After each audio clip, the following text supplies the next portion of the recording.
Iya. Selamat pagi, Sobat Cihos. Selamat pagi, Dokter Elisa. Pagi, Dokter Febri. Ya, apakah suara saya sudah cukup jelas, Dok? Terdengar? Jelas. Oke. Selamat pagi, Sobat Cihos semuanya. Terima kasih banyak atas perhatiannya sudah boleh join di acara YouTube Live kita pada pagi hari ini. Hari ini saya ditemani oleh Dr. Elisa Iskandar, spesialis anak. Kita akan membahas tentang gangguan ginjal pada anak ya, Dok ya, yang mana marak terjadi akhir-akhir ini, Dok. Oke, baik. Tanpa berlama-lama ya, Dokter, untuk memulai acara kita pada pagi hari ini. Dok, izin bertanya nih, Dok ya. Sebenarnya gangguan ginjal akut pada anak ini tuh apa sih, Dok, yang sedang marak terjadi ini? Gejalanya seperti apa? Penyebabnya apa, Dok? Kita bahas per definisi dulu ya. Jadi kan kita membahas gangguan ginjal. Ginjal itu kan organ tubuh kita. Ada 2 buah, letaknya di pinggang bagian belakang. Fungsinya dia untuk membuang cairan berlebih dalam tubuh, menyaring racun-racun dalam tubuh. Ya kan? Berarti gangguan ginjal ya berarti gangguan pada organ tersebut. Akut ini tidak menunjukkan derajat keparahan, tapi akut artinya baru terjadi. Jadi gangguan ginjal yang baru terjadi, namun progresif. Jadi dibilangnya gangguan ginjal akut progresif, artinya perburukannya terjadi sangat cepat. Atipikal artinya unknown, undefined. Jadi gangguan ginjal yang terjadi secara tiba-tiba, perburukan berlangsung cepat, tapi belum diketahui penyebabnya. Sampai saat ini belum ada penyebab pasti, misalnya, oh gara-gara sirup yang lagi heboh, oh pasti gara-gara vaksin misalnya, oh pasti gara-gara infeksi apa, belum diketahui penyebabnya. Gitu. Nah, gejalanya pertama, yang paling gampang kita observasi, anak ini nggak ada kencing, sama sekali nggak ada kencing. Selama 6-8 jam, tapi di siang hari, bukan di malam hari. Karena kalau di malam hari memang ada hormon, jadi anaknya nggak sering kencing di malam hari, pagi bangun kencingnya banyak. Jadi kalau malam nggak kencing, jangan langsung panik. Gitu. Cuma kalau siang, 6-8 jam anak ini tidak kencing, kita harus waspada. Gitu. Diperhatikan kenapa dia nggak kencing, apa asupannya kurang. Gitu. Kedua, biasanya kan karena gangguan ginjal berarti kan cairannya tidak bisa dikeluarkan. Anaknya mulai bengkak, cuman bengkak kan biasanya sudah tahap berikutnya. Ya kan, yang pertama gejalanya pasti tidak ada kencing, baru anaknya mulai bengkak. Yang ketiga baru kita pakai penanda lab, misalnya peningkatan ureum kreatinin dalam darah. Gitu. Jadi untuk kasus ini yang sedang marak-maraknya terjadi ya, Dok. Jadi penyebabnya kita belum pastikan itu apa, ya. Tapi kalaupun ada anak yang terkena, ini sifatnya progresif sekali ya, Dok. Progresif sekali, makanya harus segera dibawa. Gitu, kalau udah 2 hari baru dibawa, telat. Apakah perlu sampai cuci darah, Dok? Dialisa ya, dialisa itu tergantung derajat keparahannya. Tidak semua anak yang mengalami gangguan ginjal akut kita lakukan dialisa. Misalnya kan hemodialisa kah, peritoneal dialisa kah? Enggak. Jadi dibawa dulu, nanti kita nilai dulu apakah ureum kreatinnya sudah sangat tinggi sampai memerlukan tindakan dialisa. Baik, Dokter. Lalu terkait maraknya sekarang nih, Dok ya, apalagi kemarin ini dari pihak pemerintah juga memberikan pengumuman untuk menggunakan obat-obatan cair itu lebih dijaga gitu ya, jangan sembarangan memakai. Itu apakah ada terkait dengan obat-obatan tersebut, Dok? Apakah harus dihindari dulu, Dok, semua yang sirup-sirup atau paracetamol saja yang harus dihindari? Nah, jadi kan itu pertama kan belum pasti penyebabnya karena sirup. Cuman sirup-sirup yang mengandung dietilen glikol, etilen glikol memang kan dianggap berbahaya dalam dosis yang tinggi. Kemarin kan dari BPOM udah keluar tuh pernyataannya obat-obat yang harus dihindari, Thermorex, fluorin, ya kan, Unibaby. Itu aja, tapi kalau misalnya kayak sediaan paracetamol yang biasa kita pakai, misalnya Tempra, Sanmol yang paling sering orang pakai itu masih belum termasuk dalam daftar resmi yang dikeluarkan oleh BPOM. Jadi masih bisa kita pakai, tapi rational use, ya dengan interval yang sesuai yang sudah dianjurkan begitu, dengan dosis yang sesuai dengan berat badan anak. Dosis paracetamol 10-15 mg per kilogram berat badan per kali begitu. Jadi dengan pengawasan dokter lebih baik ya, Dok ya. Baik. Dok, ini sudah banyak sekali pertanyaan yang masuk ya dok ya. Izin saya membacakan ya dok. Dari Putri Jihan Azara dok. Saya mau tanya, bagaimana penanganannya untuk bayi saya 9 bulan, dia udah beres minum sirup paracetamol dok, kebetulan dok. Udah habis 1 botol. Itu gimana nih dok? Harus bagaimana menyikapinya dok? Ibu nggak usah panik ya Bu. Pertama kan kalau putri Ibu udah minum paracetamol 1 botol, berarti kan penyakitnya udah selesai atau belum nih? Kalau misalnya masih panas naik turun, segera dibawa ke dokter untuk dicek ya penyebabnya. Gitu. Kedua, kalau misalnya setelah minum, kan tadi akut, ya kan? Berarti efeknya langsung terlihat, terjadi gitu. Terus dia sekarang mah baik-baik aja dok, anaknya aktif, makan minum bagus, buang air besar, buang air kecil lancar, kencingnya banyak, jernih. Berarti nggak ada masalah Bu, nggak usah dikhawatirin. Gitu. Apalagi minum paracetamol misalnya udah 1 minggu lalu dok, atau udah 2-3 hari lalu dok, tapi sekarang anaknya biasa aja, kencingnya normal, nggak ada masalah. Ibu nggak usah panik, nggak usah takut. Nggak perlu kita cek dulu fungsi ginjal gitu nggak ya? Nggak usah ya dok ya? Iya kan tanda pertama tuh kencing dulu, ya kan? Kalau misalnya fungsi ginjal peningkatan ureum kreatinina itu terjadi setelah dia kan tidak kencing berjam-jam, nggak langsung terjadi. Kalau kita cek sekarang pun nggak ada gunanya kalau belum ada gejala apapun, nggak bisa mencegah juga. Baik. Lalu ini juga hampir mirip pertanyaannya dari Gina Amalias.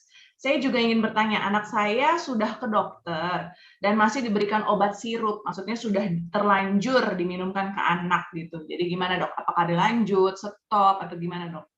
Kalau ibu sudah ke dokter, terus kan berarti kan dokternya sudah bertanggung jawab. Obat yang diberikan dokter ini udah cek nih aman, boleh dilanjutkan dikonsumsi gitu. Karena kan yang tadi saya bilang dari BPOM pun kan udah dicek nih yang keluar daftarnya yang nggak boleh diminum yang ini. Tapi kalau di luar daftar itu boleh dilanjutkan Bu. Pasti kan dosisnya sudah disesuaikan dengan usia, berat badan anak ibu gitu kan. Dengan jadwal pemberian juga udah disesuaikan, boleh dilanjutkan.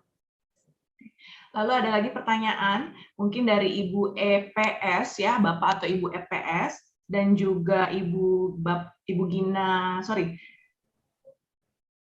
pertanyaannya gini, kalau anaknya demam, jenis obat apa nih dok yang bisa kita berikan di rumah? Oke. Apakah pamol, imunopet, itu masih boleh dok? Pertama gini ya, nggak semua anak demam harus langsung diberi obat demam. Itu dulu, makanya kita bilang rational use of medicine. Jadi demam itu kan sebenarnya sistem pertahanan tubuh. Jadi kalau misalnya anak terkena infeksi virus, bakteri, ya tubuh kita menimbulkan respon imun, muncullah demam. Saat demam ini sebenarnya virus bakteri itu tidak bisa berkembang biak dengan cepat. Makanya dibilang demam ini adalah salah satu sistem pertahanan tubuh. Jadi kalau misalnya nih, anaknya baru mulai demam, ya kan demam kita kategorikan suhu di atas 37,5, baru 376, 377, anaknya bisa masih makan minum bagus, tenang aja, kompres air hangat, banyak minum, gitu kan. Nanti kalau misalnya anaknya mulai merasa nggak nyaman, gelisah, suhu mulai naik di atas 38, boleh pakai paracetamol, tapi dianjurkan, misalnya ya Pak, untuk saat ini misalnya kita mau hindarin sirup, tablet, ya kan, tablet misalnya dipotong sesuai dosis berat badan digerus, atau ya sediaan-sediaan yang memang sudah terpercaya, misalnya Tempra, Sanmol, Naprex, oke, masih bisa diberikan, gitu. Tapi kan yang udah jelas-jelas dilarang seperti Thermorex ya jangan dipakai gitu. Oke. Lalu kalau misalnya seperti dari Ibu Indometal Satria, Bapak atau Indometal Satria.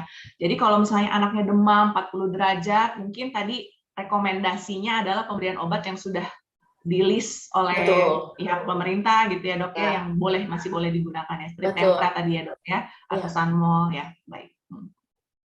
Jadi kalau udah terlanjur minum obat sirup, ya paling kita melihat apakah ada gejala, paling gitu ya dok ya. Iya. Iya. Lalu ada lagi pertanyaan dari Ibu Nuriana Marpau, apakah pemberian obat cacing rutin tiap 6 bulan sekali akan mempengaruhi adanya gagal ginjal dok? Enggak. Obat cacing rutin ya. Ibu berikan sudah sangat bagus ya Bu ya, diberikan setiap 6 bulan sampai 1 tahun untuk mencegah infeksi helminthiasis pada anak, itu udah tepat dan tidak menimbulkan gagal ginjal. Iya, baik. Lalu ada pertanyaan lagi dok dari Bapak Antonius Kurniawan. Pagi dok, Saya, Bapak Antonius, izin bertanya, anak saya alergi protein tinggi. Selama ini minum obat sirup Lasal, dok. Apakah masih bisa dipakai, dok? Lasal karena belum termasuk dalam daftar resmi yang dirilis oleh BPOM masih bisa dipakai. Kalau untuk vitamin bagaimana, dok? Pertanyaan dari Ibu Anis Setiawati. Vitamin juga kan saat ini dari daftar yang dirilis tidak termasuk, jadi vitamin masih boleh dikonsumsi sih. Oke, jadi pertanyaan ini juga mungkin menjawab pertanyaan dari Ibu Yeni Nuryani ya. Jadi kalau misalnya memberikan vitamin setiap hari itu tidak berpengaruh terhadap gangguan ginjal pada anak ya, dok ya? Enggak. Asal tidak overdosis kali ya, dok. Ya. Iya. Oke. Nah, jadi untuk saat ini berarti dari kesimpulannya adalah kita jangan terlalu panik dulu ya, Betul, dok ya. jangan terlalu panik dulu. Terus yang paling penting kan kita observasi, misalnya anak sakit, batuk pilek, udah pasti kan nafsu makan menurun. Jadi harus diperhatikan banget asupan cairannya. Cairannya tuh harus cukup, jadi kencingnya cukup. Nah, penting banget kan status hidrasi pada anak, artinya asupan cairan pada anak sangatlah penting gitu.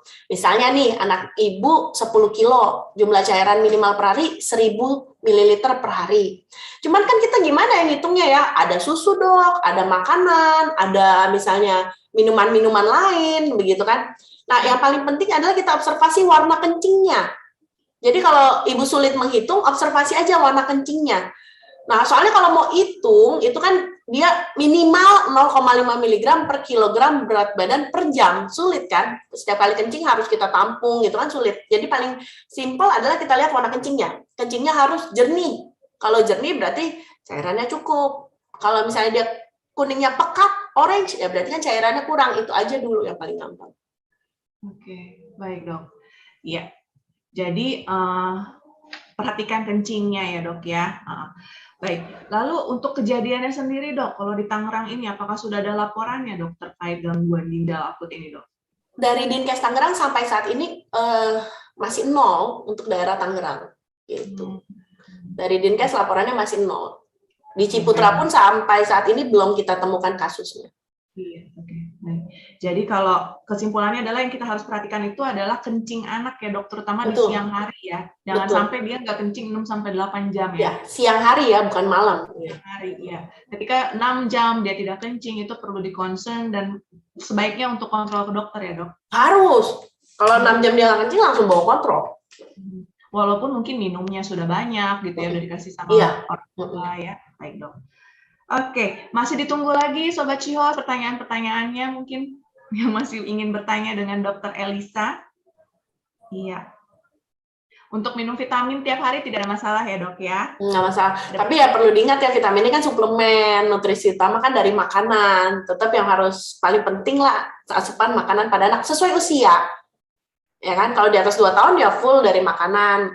Kalau misalnya di bawah 2 tahun kan masih ada porsi susu gitu yang melengkapi nutrisi. Oke, baik. Iya, masih ada lagi kira-kira Sobat Cihos yang ingin bertanya tentang seputar gangguan ginjal akut pada anak ini. Jadi sebenarnya kalau anak-anak kita demam, pertolongan pertamanya adalah kasih cairan. Perhatikan cairannya ya dok ya. Betul. Biar jangan kurang cairannya. Lalu yang kedua, jika memang demamnya sudah di atas 38 derajat ya dok? Betul. Baru berikan obat demam. Obat demam yang aman saat ini seperti yang mungkin sudah diinfokan, mungkin untuk menghindari yang namanya Thermorex, Unibaby ya dok ya? Ya, sama fluorin ya. Ya, oke. Atau kalaupun juga terlalu tinggi, misalnya Bapak Ibu punya obat demam yang lewat pantat kali dok ya? Betul, Proris bisa, Proris sup, Pamol sup, sediaan suppositoria bisa. Iya, baik. Terutama pada anak-anak yang ada riwayat kejang kan, kita khawatir kejang berulang, ya kan? Mungkin perlu respon cepat ya bisa pakai yang sediaan sup. Oke, dari Mas Tiah ada lagi dok.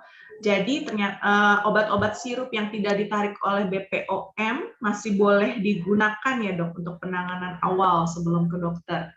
Boleh dengan dosis yang rasional ya. Oke, ya. Dan sekarang kalaupun juga apotek misalnya sulit untuk menjual secara bebas, mending lebih baik ke IGD ya jika memang. Benar, iya benar. Kayaknya di apotek, di Indomaret juga kan obat-obat sirup lagi ditarik kan. Baik. Ini ada lagi pertanyaan dari Ibu Intan Safira. Kurkuma plus boleh ya dok? Boleh. Belum termasuk daftar sampai saat ini ya. Belum ada. Iya, daftar terbaru belum termasuk jadi boleh. Ya, baik. Oke. Masih ada lagi Bapak Ibu? Jadi untuk mengetes atau mengetahui apakah anak dehidrasi, kurang minum atau tidak, lihat dari warna kencing tadi ya dok ya? Ya, itu pengamatan pertama. Kalau misalnya kencingnya udah mulai pekat, berarti kan dia udah mulai kurang cairan. Kita kasihlah asupan cairan yang banyak, begitu. Oke. Ada lagi pertanyaan dari Ibu Kristina. Anak saya 15 bulan, bisa banyak minum kalau minumnya air dingin ya dok? Tapi kalau kebanyakan malah takut jadi sakit gitu, batuk pilek. Sarannya apa nih dok biar anaknya mau minum tapi mengurangi air dingin? Sebenarnya kan air dingin boleh diberikan asal anaknya tidak alergi dingin gitu Bu. Jadi kalau misalnya anaknya nggak ada alergi dingin boleh diberikan. Ya di atas 1 tahun jus buah kan udah boleh masuk ya kan, atau makanan berkuah itu kan salah satu asupan cairan juga gitu. Terus kan misalnya masih ASI atau susu juga asupan cairan gitu.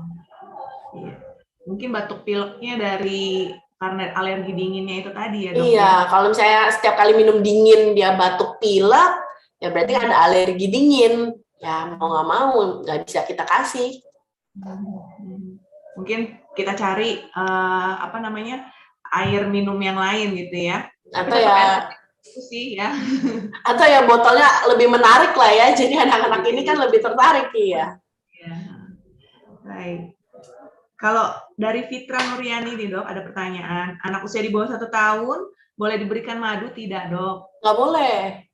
Karena madu ini mengandung Clostridium botulinum dan baru bisa diberikan pada anak di atas 1 tahun. Baik, oke. Ada lagi pertanyaan dok dari Bapak Andi Pradiska.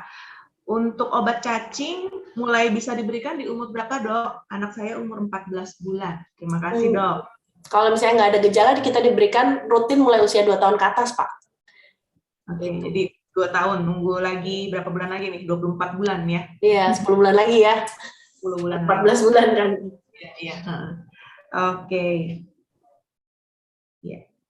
Apakah perlu untuk kita request paracetamol puyer dok? Kalau misalnya masih ragu-ragu terhadap obat demam yang cair walaupun sudah dianggap aman, sudah diinfokan aman. Kalau keluarga, kalau dari pihak orang tua khawatir, boleh kasih paracetamol puyer. Nanti kita hitung dosisnya, kita berikan sesuai dosis berat badannya dalam sediaan puyer. Iya. Kalau nggak nanti kan malah jadi kepikiran ya pas ngasih obat perasaan mau ketakutan sendiri jadinya kan, mendingan kasih yang puyer aja, jadi orang tua nggak khawatir. Iya. Ada lagi masuk dok dari Ibu Devi. Penanganan kalau untuk batuk pilek gimana ya dok? Berarti harus pilih obatnya gimana mungkin maksudnya ya? Kalau misalnya batuk pilek ringan, sebetulnya kan nggak perlu obat, ya kan? Banyak minum, banyak istirahat. Cuman kalau misalnya batuk pilek ini sudah mulai mengganggu tidur, mulai mengganggu makan, jadi setiap kali habis makan batuk-batuk, muntah, tidur nggak nyenyak, ya segera bawa ke rumah sakit. Nanti kan kita cek, gitu. Kita kasih obat, lebih baik begitu. Gitu. Cuma kalau batuk pilek ringan aja, mungkin ibu bisa misalnya gosok Transpulmin, kasih air hangat, cuman batuk nggak lebih dari 10 kali per hari, ya udah nggak usah kasih obat dulu. Nggak semua batuk pilek perlu obat sebetulnya. Iya. Lalu ada pertanyaan lagi dari Ibu Anis. Air minum putihnya sedikit, tapi masih suka minum susu, pipisnya bagus gitu. Apakah bermasalah dong? Nggak apa-apa. Nggak apa-apa.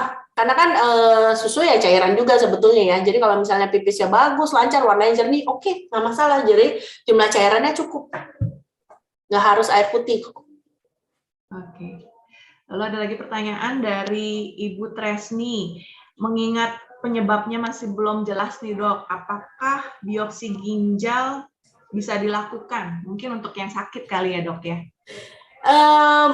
Saat ini sih belum ada, maksudnya standar operasional SOP bahwa semua yang kena gangguan ginjal akut ini kita lakukan biopsi, Bu. Jadi ya belum sih, itu harus dilakukan. Apalagi kan sifatnya akut ya. Kalau akut kan dia bukan yang kronik gitu kan. Artinya dia berlangsung cepat. Misalnya dia membaik pun membaiknya akan secara cepat. Jadi nggak perlu sampai dilakukan biopsi. Baik dok, thank you. Lalu dari Bapak Apip, bagaimana tipsnya dok kalau untuk anak bisa mau teratur pipis, jam-jamnya berapa aja? Apakah perlu ada tipsnya apa? Tergantung dia mau kencingin jam berapa? Pertama biasanya sih ini berarti udah toilet training ya, udah nggak pakai pampers ya? Kenapa? Udah umur 4,5 ini. Umur berapa? 4,5 tahun. Oh, 4,5 tahun, iya. Berarti sebenarnya sih nggak ada jam-jamnya Pak, sama kayak kita kan kalau lagi minum banyak, mungkin akan frekuensi buang air kecilnya lebih sering. Kalau minumnya sedikit, frekuensi. Cuman diperhatikan, misalnya anak ini lagi asik bermain gitu, ditanya dong, misalnya 2 jam main, Dek, mau pipis gak? Kadang-kadang kan mereka tahan gitu, tahan pipisnya gitu. Terus nanti pas dia ke WC ya perhatikan warna urinnya bagus atau enggak, jernih atau enggak. Cuman kan kalau untuk tentuin jamnya ya nggak bisa ya. Jam pipis nggak ada. Iya sih nggak ada ya dok. Tergantung dia maunya jam berapa, karena udah pengen belet ya dok. Iya baik. Ya. Yang perlu diperhatikan adalah warna kencingnya kali ya dok. Betul, ya? warna kencingnya harus jernih. Kalau tadi berarti tandanya dia kurang minum ya. Betul. Oke. Iya. Mungkin ini yang terakhir ya Sobat Cios ya. Mohon maaf karena keterbatasan waktu kita. Dari Ibu Intan Safira, anak saya umur 11 bulan dok, dikasih vitamin kurkuma plus buat makan karena malas makan, boleh dok? Sama satu lagi mungkin dari Indira lagi, umur 6 tahun masih minum susu formula, apakah masih wajar dok sehari 2 kali? Jam satu ya. Bawah 1 tahun mau minum kurkuma. Kurkumanya sih nggak masalah, cuman kurkuma plusnya nggak bikin anak nafsu makan. Yang bikin anak nafsu makan yang baik adalah aturan makan yang baik dan benar begitu. Jadi nggak ada sebenarnya sirup yang bikin anak nafsu makan. Yang kalau misalnya dia setiap kali nggak mau makan dikasih susu, nggak mau makan dikasih snack, itu kan tidak akan menimbulkan kebiasaan makan yang baik begitu. Nah kita observasi juga, misalnya menurut ibunya anaknya nafsu makannya nggak bagus menurut ibunya. Cuman sebetulnya dia makannya cukup bukan dalam jumlah banyak, berat badannya bagus, kurva pertumbuhannya bagus, berarti kan sebenarnya nafsu makannya sudah cukup dengan porsi yang kecilnya dia itu udah oke. Tapi kalau misalnya berat badannya naiknya nggak bagus, umur 11 bulan makannya masih bubur cair, itu kan berarti ada yang salah. 11 bulan kan harusnya dia teksturnya sudah makan nasi tim, ya kan? Ya kalau dia udah makan nasi tim, otomatis porsinya lebih sedikit dibandingkan waktu dia makan bubur. Begitu. Jadi kan banyak hal yang harus dinilai, tapi yang pasti kurkuma nggak bikin nafsu makan. Anak cuma mau makan dengan bagus kalau dia lapar dan makanannya sesuai. Itu. Misalnya udah 11 bulan tapi masih dipaksa makan bubur. Nah, semakin lama ibu naik tekstur, semakin sulit dia menyesuaikan adaptasi dengan teksturnya. Gitu. Nah, lama-lama dia jadi malas makan juga. Jadi banyak hal yang harus dikaji ya kalau mengenai masalah nafsu makan pada anak, tapi yang pasti kurkuma nggak bikin anak tiba-tiba nafsu makannya melonjak, tiba-tiba berat badannya bagus, nggak bisa. Nah, yang kedua, pertanyaan kedua, 6 tahun ke atas. Jadi prinsipnya gini dulu, Bu. Susu itu sangat dibutuhkan saat anak usia 0 sampai 2 tahun. 6 bulan pertama 100% nutrisinya dari nomor 1 ASI ya. Kedua baru susu bila tidak ada ASI, tapi tetap kita prioritas ASI. Nah, porsi susu ini berkurang sesuai usia, ya kan? Karena mulai 6 bulan masuk makan. Nanti setelah 2 tahun, porsi susu ini udah habis, full makan. Susu hanya untuk kebutuhan kalsium saja, gitu. Jadi kalau 6 tahun sebetulnya tidak butuh susu formula, susu hanya untuk kebutuhan kalsium saja, tapi dianjurkan fresh milk atau UHT. Kenapa? Karena susu formula gulanya cukup tinggi. Nah, kebanyakan di atas 2 tahun itu kan sebetulnya sudah tidak boleh pakai botol. Botol susu itu nggak boleh. 2 tahun itu udah harus stop. Dia boleh minum susu pakai gelas atau sedotan. Ada alasannya, karena kalau misalnya dia minum susu masih pakai botol, satu, jumlahnya pasti masih banyak. Kalau jumlahnya masih banyak, kemampuan makannya pasti nggak bagus. Ya kan? Selain itu ya merusak gigi, ya kan? Terus secara mental juga dia masih ngerasa seperti bayi gitu. Sulit untuk dia dewasa mandiri karena dia masih ngenyot aja gitu. Jadi kalau udah 6 tahun, ya susunya maksimal 300 ml per hari, susu UHT atau fresh milk saja. udah full dari makan nutrisinya gitu. Baik dok, makasih banyak. Jadi cukup menjawab ya buat Bapak Ibu sekalian. Jadi sebenarnya yang bikin nafsu makan itu adalah pola makannya, lalu minum susu kalau bisa, kalau udah usia di 6 tahun itu udah lebih banyak dimakan ya dok. Betul. Ya, susu itu sebagai pelengkap ya dok. Baik, oke. Jadi untuk kesimpulannya mungkin ada lagi satu pertanyaan, boleh kali ya dok ya? Boleh. Jadi dari Ibu Intan Safira sama Solilah nih. Yang pertama dari Intan, katanya dia baca di sosial media, katanya tempra itu dilarang dok. Dia baca katanya dilarang, apakah itu benar dok? Terus gimana? Terus sama satu lagi kalau kebetulan ada dari Ibu Solilah, dia bilang dari list obat-obat yang dilarang, anaknya itu pernah minum obatnya. Nah terus bagaimana nih untuk ngecek kondisi ginjalnya gitu? Apakah bisa screening dulu apa gimana dok? Walaupun mungkin sepertinya belum ada gejala ya. Ya, selalu kita pakai sumber yang terpercaya, sumber yang sudah kita yakini. Misalnya memang kan yang berhak merilis BPOM. Jadi dari daftar yang dirilis oleh BPOM kemarin, tempra nggak termasuk, ya kan? Case close. Sampai nanti BPOM rilis daftar terbaru, ya baru itu yang kita pakai sebagai patokan. Daftar lain yang tidak jelas sumbernya dari mana, nggak bisa kita pakai sebagai patokan. Itu satu. Pertanyaan yang kedua, misalnya deh, anak ibu pernah minum obat-obat yang sudah tercantum dalam list BPOM itu Thermorex, Ciflurin, Unibaby, tapi kejadiannya udah lewat, kan ini kan gangguan ginjal akut, ya kan terjadi secara cepat saat ini gitu loh. Jadi kalau misalnya udah minggu lalu, bulan lalu nggak ada gejala, anaknya aktif, biasa aja, kencingnya bagus, makan minum baik, nggak ada masalah, nggak ada yang perlu kita cek, nggak ada yang perlu kita observasi gitu. Baik. Ya, baik dok, terima kasih banyak. Jadi kesimpulannya untuk acara Health Talk kita pada pagi hari ini bahwa kalau gangguan ginjal akut ini sifatnya akut ya dok ya, tiba-tiba mendadak gitu ya. Dan cara pencegahannya sekarang adalah untuk minum obat itu dengan sesuai porsinya ya dok ya. Iya, dosis yang rasional ya. Iya, tidak selalu demam harus minum obat. Baik dok. Sebelum kita di penghujung acara mungkin ada take home message nih dok terkait acara kita pada siang hari ini buat sobat-sobat Cihos yang sudah nonton acara kita pada pagi hari ini dok. Pertama, Bapak Ibu jangan panik dulu ya kan. Memang satu, gangguan ginjal akut ini kan bukan penyakit yang menular. Ya kan, dia bukan penyakit menular. Jadi kalau anak batuk pilek walaupun dia nggak nafsu makan, pastikan cairan yang masuk cukup. Ya, perhatikan urinnya harus baik. Nah, obat yang pernah dikonsumsi, misalnya pada masa lampau, itu nggak usah dipikirin selama kondisi anak saat ini baik, gitu, kencingnya bagus, anaknya aktif, itu nggak usah dipikirin lagi.